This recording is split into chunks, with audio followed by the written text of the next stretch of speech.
에덴 회복의 비결. 우리 한번 고백합시다. 에덴 회복의 비결.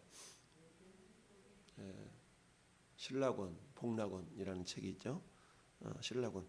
에덴에서 추방당한 아담과 하와의 모습인데, 오늘 우리가 말씀을 통해서 우리가 생각해 볼 것은 예수 믿으면서 가지게 되는 다양한 그 의문점들, 궁금증, 의문점 또는 궁금점이라고 할 수가 있겠는데, 가장 먼저 질문하는 것 중에 한 가지가 그거죠.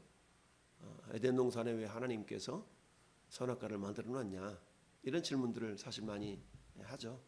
그래서 왜 에덴 동산에 생명나무만 만들어 놓으면 되지, 선악을 알게 하는 나무 열매를 나무도 선악 알게 하는 나무도 만들어 놔가지고 그 열매를 따먹게 만들었냐, 이게 하나님이 죄를 조장하는 거 아니냐. 전지전능하신 하나님께서 아담과 하와가 선악과 따먹을 줄 몰랐냐, 따먹을 줄 알면서도 만들어 놨다면 그게 죄를 조장하는 게 아니냐, 이런 다양한 이론들, 다양한 썰, 이런 이야기들을 많이 하고 있죠. 그래서 그런 그 부분에 대한 선악을 알겠나면 선악과 따먹는 이야기. 자, 그런데 하나님께서 땅 위에 수억만 가지 피조물을 지으실 때에 늘 말씀드리듯이 각 그들의 형상대로 그들의 모양을 따라 피조물을 지었다라고 그랬죠. 그들의 형상대로 지었어요. 이 앞에 있는 이 난초는, 이 꽃은 이름이 뭔지는 모르겠어요. 이 꽃의 형상대로 이렇게 아름답게 하나님이 지었다고 그랬어요. 이 고무나무는 고무나무 형상대로 지었고요. 그들의 형상대로 지었다. 그런데 오직 사람만큼은 사람의 형상으로 짓지 아니하고 하나님의 형상으로 지었다. 27절 1장 27절에 그렇게 기록되어 있죠. 26절 27절에 하나님이 이르시되 우리의 형상을 따라 우리의 모양대로, 형상과 모양대로 우리가 사람을 만들자. 27절에도 하나님이 자기 형상 곧 하나님의 형상대로 사람을 창조하셨다. 남자 여자를 창조했다. 이처럼 모든 피조물들은 그들의 형상으로 지었지만 사람만큼은 하나님의 형상으로 지었다. 그러면 하나님의 형상으로 지음받은 인간에게는 다른 피조물이 갖지 못한 어떤 특징이 있겠죠. 그 특징은 하나님을 닮도록 지었기 때문에 그걸 다른 말로 말하면 인격이라고 표현합니다. 하나님은 사람에게는 인격을 주셨어요. 지정의. 그래서 생각하고 희노애락을 느낄 수 있고 그리고 판단할 수 있는 그런 어떤 능력을 더하여 주신 것이죠. 그래서 하나님께서 사람을 지을 때에 7절 말씀 보면 2장 7절에 보면 그렇게 되어 있죠. 여호와 하나님이 땅의 흙으로 사람을 지으시고, 여기서 보니까 땅과 흙 이렇게 표현되어 있죠. 땅이나 흙이나 뭐가 다르냐라고 표현할 수 있는데, 땅이라는 것은 땅 속에는 흙만 있는 게 아니죠. 다양한 많은 것들이 있어요. 그래서 이 흙이라는 것은 원어를 보면 정확히 보면은 이게 아파르라고 그래가지고 이게 먼지를 말합니다. 먼지. 그러니까 땅 위에 있는, 땅에 있는 먼지를 취해서 사람을 만들었다는 거죠. 그래서 우리가 흔히 기도할 때 먼지 맡도 못한 저를 이렇게 기도하는 경우가 많이 있는데, 여러분 먼지로 사람을 지었다고 생각해 보세요. 그건 뭐예요? 그만큼 하잘것없는 그런 존재였다는 얘기입니다. 그런데 하잘것없는 존재가 하나님께 가장 귀하게 여김받는 존재가 될 수 있었던 이유는 왜 그러냐? 그것은 생기가 그 속에 들어가기 때문에 그렇다. 생기, 네마샤라고 말하는데, 이 네마샤 이게 그러니까 땅이라는 것은 아담아라는 데서 아담이 왔잖아요. 아담. 그래서 땅에서 그야말로 아파르라는 그런 먼지를 취해서 하나님께서 그에게 생기, 네파샤를 지었더니 살아있는 영, 살아있는 영이 되었더라라고 이렇게 성경은 말씀하고 있습니다. 그러니까 사람을 지을 때는 독특하게 지은 거죠. 독특하게 지어서 생영, 살아있는 영이 되었다. 그리고는 여호와 하나님이 동방의 에덴의 동산을 창설하시고, 창설하다라는 말은 텐트를 치다 이런 의미가 있는데요. 어제 한번 텐트 치는 것처럼 에덴 동산을 그렇게 하나님이 세우셨어요. 그리고 그 지으신 사람을 거기에 두셨다. 그러니까 사람을 원래 에덴 동산 바깥에서 만드신 거예요. 에덴 동산 바깥에서 지으셨다가 에덴 동산 안으로 이렇게 불러들인 겁니다. 그것도 마치 이런 거 똑같은 거예요. 전에 여러분들이 예수 믿기 이전에 우리 모습은 에덴 밖에 있는 사람과 똑같은 겁니다. 예수 믿고 우리가 어디로 들어온 것과 똑같아요? 에덴 안으로 들어온 것과 똑같다. 그렇다면 에덴 밖에 있어서 밖에서 사람을 만드시고 하나님께서 에덴 안으로 불러들이신 다음에 하나님께서 그들에게 어땠어요? 명령하신 것이 15절 말씀에 보니까 여호와 하나님이 그 사람을 이끌어 에덴 동산에 두어 그것을 뭐하고 경작하며 지키게 하셨다. 경작하며 지키겠다라는 얘기입니다. 여기서 경작하다라는 말은 아바드라는 이야기인데요. 이것은 어떤 의미가 있냐면 예배하다, 봉사하다, 섬기다 이런 의미가 있어요. 예배하고 일하고 섬기고 이런 의미가 경작하다라는 그런 의미가 있거든요. 그러면 이처럼 경작하다라는 것은 내가 그냥 세상 말로 쇠빠지게 일하고 이런 의미라기보다는 하나님과의 교제를 통한 어떤 봉사, 섬김 이런 의미가 담겨져 있는 겁니다.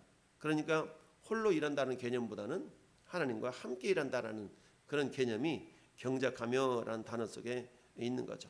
그리고 지켜라, 경작하며 지키게 하시고라고 말씀하고 있습니다. 그러면 지킨다는 얘기는 어때요? 그것을 뭔가 빼앗아갈 수 있는 그런 가능성이 있다라는 거죠. 첫째, 자기 자신을 지키는 거고요. 둘째, 어떤 다른 것들로부터 지킨다. 근데 지켜야 될 것은 뭐냐? 보니까 선악을 알게 하는 나무의 열매다. 생명나무. 하나님께서는 동산 가운데에는 생명나무와 선악을 알게 하는 나무도 있더라. 두 나무가 있었어요. 굳이 생명나무만 두고 선악을 알게 하는 나무는 어디다 두면 돼요?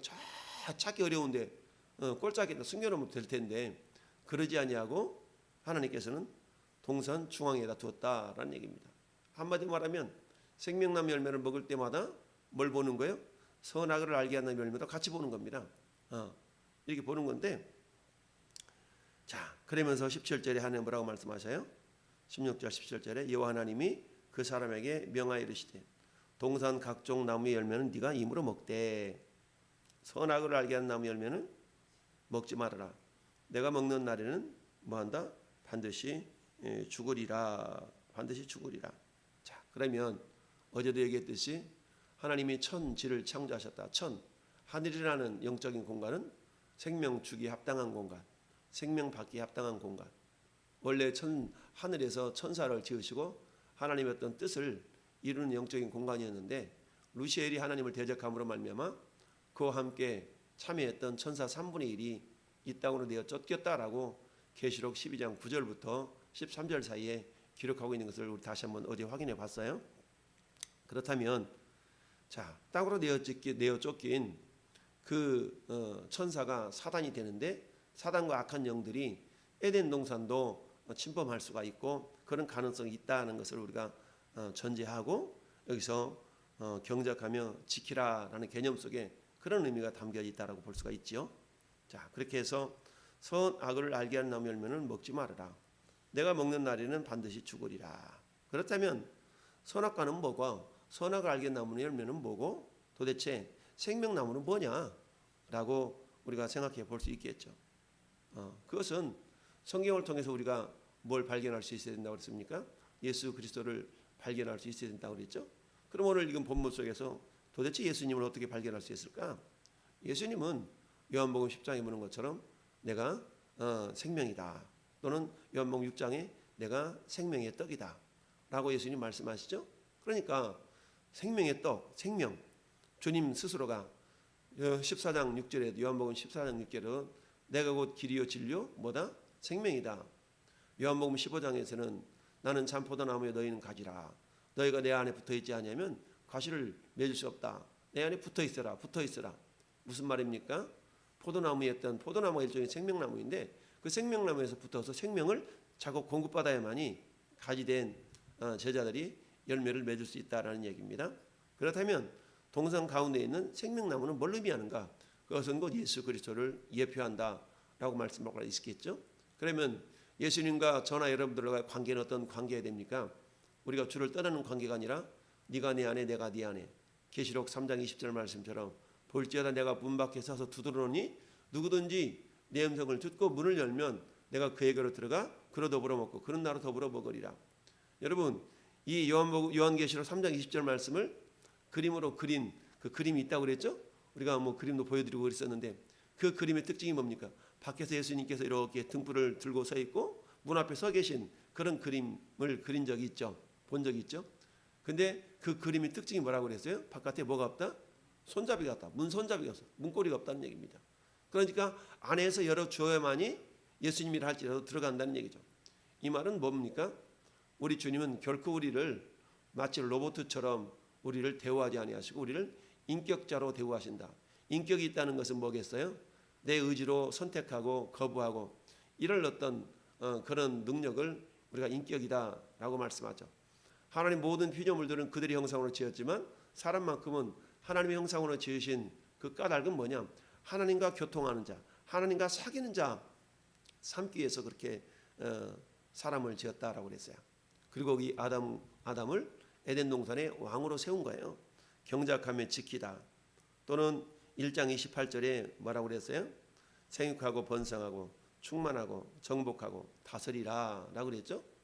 이것은 결국 아담을 에덴 동산의 왕으로 세우셨다라는 얘기입니다. 왕으로 세우셨어요.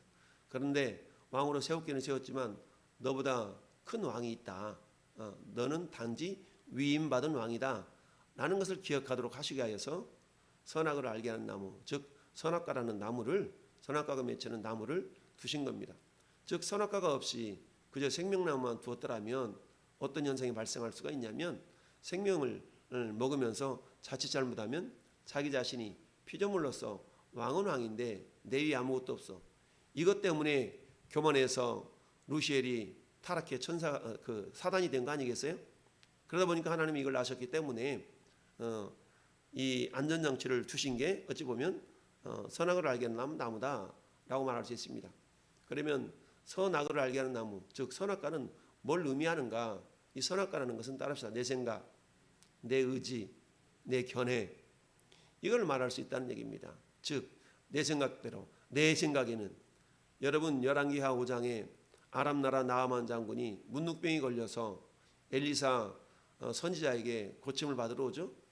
근데 그 엘리사 선지자가 나아만 장군의 얼굴을 코빼기도 보지 않고 종 게하시를 시켜가지고 요단강에 가서 7번 씻으라고 명령을 내리죠. 그것 때문에 나아만 장군이 삐지잖아요. 삐져가지고 아니 내가 왔는데 코빼기도 안 비쳐? 그러면서 고향으로 돌아가려고 그러는데 이 나아만 장군의 하인들이 장군한테 얘기하죠. 장군이요. 만약에 엘리사가 이보다 더 심한 일을 시켰다라면, 더 힘든 일을 시켰다라면 그것도 했을 거 아닙니까? 하물며 가서 물에 좀 씻으라 그러는데 그걸 못할 일이 뭐가 있습니까? 라고 얘기를 하니까 맞기는 맞죠. 그래서 어때요? 요단강에서 7번 씻을 때 그 살결이 어린아이와 같았다라 라고 말합니다. 그러면서 이 나아만 장군이 했던 얘기가 뭐예요? 삐지면서 했던 얘기가 내 생각에는 그러잖아요. 내 생각에는, 즉 엘리사가 자기를 치료하는 방법이 자기 생각대로 치료했어야 된다는 얘기입니다. 내 생각에는. 우리도 흔히 그러잖아요. 병원 갔더니 내 생각에 이런 것 같은데 의사는 그게 아니고 이겁니다 라고 말하는 경우가 얼마나 많습니까? 내 생각에는. 에덴 동산에 있는 선악을 알게 하는 나무의 열매는 뭘까? 선악과 나무는 뭘까? 그것은 내 견해, 내 지식, 내 의지, 결국 나라는 어떤 그런 거죠. 예수님의 제자들에게 그렇게 말씀하십니다. 누구든지 나를 따라오려거든 자기를 부인하고 자기 십자가를 지고 나를 따를 것이라 라고 말씀합니다. 즉 우리가 예수님의 제자가 되는 비결 중에 한 가지가 자기 부인이거든요. 자기를 부인하라는 얘기입니다. 그럼 자기를 부인한다는 것이 뭐겠어요? 내 생각, 내 의지, 내 견해 그걸 내려놓고 철저하게 주님 뜻대로 살기로 했네. 주님 뜻대로 살기로 했네. 주님 뜻대로 살기로 했네. 되돌아서지 않겠네. 내 뜻과 주님 뜻이 다르니까 뒤돌아가 버려? 신앙생활 하는데 내 생각대로 안 되니까 뒤돌아가 버려? 그러지 않겠다는 얘기죠. 이처럼 내 뜻과 내 생각이 맞지 않는다고 해서 믿음을 버리고 각기 제 길로 가는 그런 어리석은 인생이 아니라, 그런다 할지라도 그런 부딪힘과 충돌이 있을 때 내 생각을 내려놓는 것이 선악과를 따먹지 않는 모습이다. 그런데 선악과를 따먹는다는 것은 뭐예요? 내 생각과 말씀이 충돌할 때, 내 생각과 하나님 주의 종의 말씀이 충돌이 일어날 때 주의 종의 말을 버리고 자기 생각대로 행동하는 것이 결국 뭐냐? 선악과 따먹는 겁니다. 오늘날 우리 얼마나 많은 선악과를 따먹고 있어요? 선악과를 따먹는다는 얘기죠. 선악과를 따먹게 되는 순간 어떤 일이 발생해요? 그때부터 마귀의 종이 되는 겁니다. 내 생각대로 줏대가 있어서 내 의지대로 하는 것 같지만 실상은 사단의 종이 될 가능성이 많다라는 것을 성경이 말씀을 하고 있습니다. 할렐루야. 따라서 하나님 우리를 인격체로 지으시고 인격체로 대우하기를 원하신다. 인격체가 있다는 것은 자유의지가 있다는 얘기죠. 그래서 하나님은 하나님의 말씀을 어떻게 자발적으로 하나님을 사랑하는 마음으로 순종하기를 원하시는 거예요. 자발적으로. 그래서 어제 얘기했던 것처럼 우리가 하나님의 말씀을 순종하는 데는 두 가지 모습으로 순종을 합니다. 종의 모습으로 순종할 것인가, 아들의 모습으로 순종할 것인가에 따라 달라지는 거예요. 종의 모습으로 순종하는 것을 율법 아래 산다라고 표현하는 거고요. 아들의 모습으로 순종하는 것을 은혜 안에, 진리 안에 살아간다라고 표현합니다. 하나님은 저와 여러분들이 진리 안에 살아가기를 원하세요. 그래서 예수님이 내가 곧 길이요 진리요 생명이다 말씀하셨죠. 진리라는 것은 하나님의 말씀을 순종할 때 사랑하는 마음으로 순종하는 것을 진리로 행한다라고 표현합니다. 그래서 예수님께서 이 땅에 오실 때 이처럼 은혜와 진리로 오셨다라고 말씀을 하고 있죠. 자, 그래서 에덴을 우리 심령 속에 회복이 되어져야 되는데 이처럼 우리가 선악과를 따먹으면 어떤 현상이 나타나요? 선악과를 따먹는 순간 하나님과 관계가 단절이 되어지고 흑암과 공허와 혼돈의 상태가 나타나게 되는 겁니다. 나름대로 열심을 품고 살아가긴 살아가는데 한마디 말하면 끝이 보이지 않는 것 듯한 이런 삶을 살아갈 수밖에 없는 것이 빛이 없는 선악과를 따먹는 자의 인생이다. 그러면 선악과를 따먹는 자 그가 그 심령이 공허와 혼돈과 흑암에 휩싸이게 되어지는데 여기로부터 하나님은 다시금 우리를 어때요? 에덴을 회복하는 삶을 살기를 원하시죠. 그럼 에덴 회복은 뭐예요? 에덴 회복은 선악과를 버리고 생명나무 열매를 먹는 거죠. 선악과는 아까 뭐라고 그랬습니까? 내 생각, 내 의지, 내 견해 이런 걸 내려놓고 결국 생명나무는 예수 그리스도니까 예수 그리스도로부터 오는 그 생명수를 먹는 거죠. 요한복음 7장 38절에 명절 끝날 곧 큰 날에 예수께서 외쳐 가라사대 누구든지 나를 믿는 자는 그 배에서 생수의 강이 넘쳐나리라. 누구든지 목마르건 내게로 와서 마셔라. 나를 믿는 자는 그 배에서 생수의 강이 흘러나리라.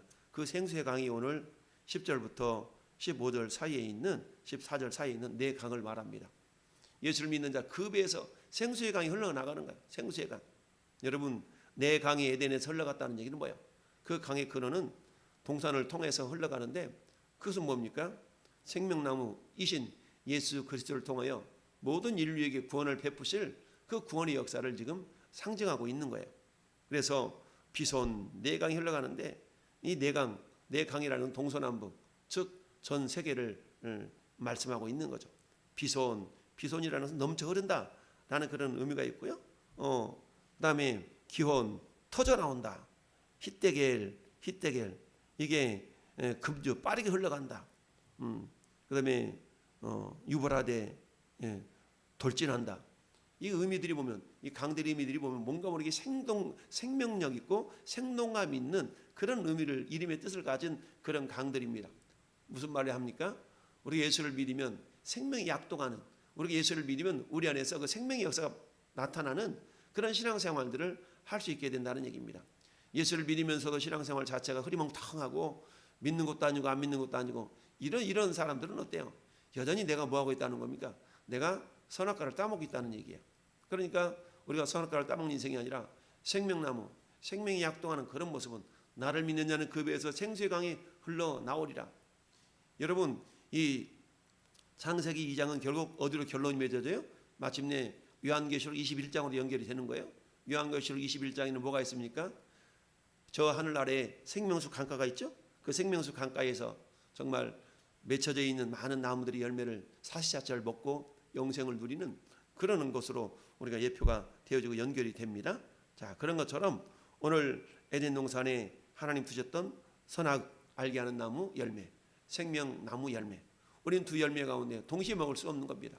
하나는 먹지 말아야 돼. 그 먹지 말아야 되는 것을 통해서 나는 에덴의 왕이지만 그러나 내 머리에는 반드시 나를 지으신 창조주가 있다는 것을 잊지 않도록 하시기 위해서 선악을 알게 하는 나무의 열매를 두셨다.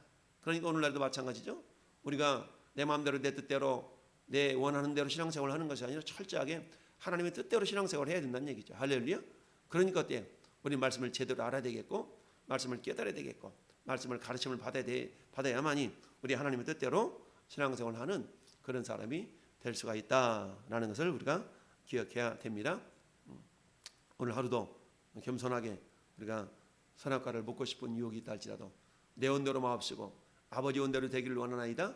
예수님이 말씀하셨던 것처럼 철저하게 아버지 원대로 되기를 원하는 삶을 살아가는 것이 결국 생명나무 열매를 먹고 영생에 이르는 비결임을 깨닫고 오늘 하루도 철저하게 사단의 유혹에 의해서 선악과 먹으라는 유혹을 우리가 물리쳐내고 영생의 주인공들로 쓰임받기를 예수님의 이름으로 축원을 드립니다. 아멘. 거룩하신 아버지 하나님,